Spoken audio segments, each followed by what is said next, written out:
Before he was breaking records and topping the Billboard Hot 100 with no prior chart history, Oliver Anthony was just a red-headed guy with a resonator guitar, a $750 camper, and a story that hit home for millions of Americans. But who was Oliver Anthony before rich men north of Richmond took the world by storm? Today we're diving deep into the real story, how a blue-collar worker from rural Virginia became the most talked about artist in country music. Let's rewind. Oliver Anthony's real name is Christopher Anthony Lunsford, but everyone who knows him just calls him Chris. Christopher Anthony Lunsford is my real legal name. A lot of people still call me Chris, and I've posted on social media, call me whatever. I mean, I've been called a lot worse than either of those things, but... He was born in 1992 in Farmville, Virginia, a quiet town that's felt the sting of generational poverty for decades. Growing up, he lived a simple, rugged life, one shaped by hard work, hardship, and old-school American values. He never lived in luxury. In fact, to this day, he lives off the grid in a camper he bought for just $750. He dropped out of high school at 17 to work full-time. He later got his GED, but was more focused on earning a paycheck than chasing diplomas. His early jobs were tough, gritty, blue-collar work. One of them, at a paper mill in North Carolina, changed his life forever. In 2013, a skull-fracturing injury left him sidelined for 6 months. That accident triggered a downward spiral in his life, physically, mentally, and emotionally.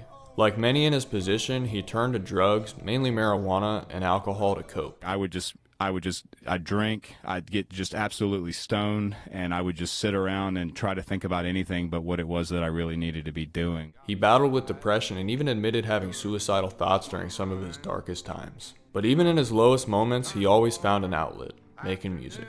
He'd been strumming a guitar since childhood, inspired by watching Waylon Jennings on the Dukes of Hazzard, which was his family's favorite show. I remember as a little kid, what got me interested in all of it was Dukes of Hazzard when I was a kid. I was like 5, and I used to sit with my grandma, and we'd sit and watch Dukes of Hazzard and watch Waylon Jennings pick that guitar. But it wasn't until his 20s that he really started pouring his pain, faith, and working-class truths into his songwriting. With no fancy studio, he recorded songs on his Android phone. His Spotify uploads were just WAV files stripped from raw video recordings. And that resonator guitar he plays helped give him that loud, twangy, and percussive tone that sets him apart from mainstream country and echoes the music of generations past. Well, I ain't got a dollar, but I don't need a dime. His stage name, Oliver Anthony, is a tribute to his grandfather. The original Oliver Anthony was a tall, red-headed fellow like himself who grew up with 6 siblings on a hog farm growing tobacco. Oliver Anthony honors him not just with his name, but with every lyric about struggle and survival. Then came 2023. Just 1 month after rededicating his life to God, Oliver Anthony posted Rich Men North of Richmond online.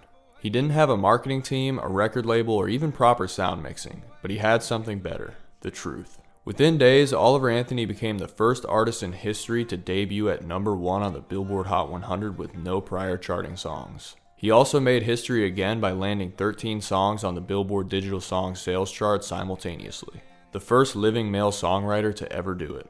Through it all, Oliver Anthony has stayed grounded. He refused to sign with a major label at first, choosing authenticity over fame. He's still living in that camper, still playing that old guitar, and still pointing the spotlight back to the people who feel left behind. From heartbreak and hardship to history-making records, Oliver Anthony is more than a viral sensation. He's proof that real stories, real struggles, and real faith still have a place in music today.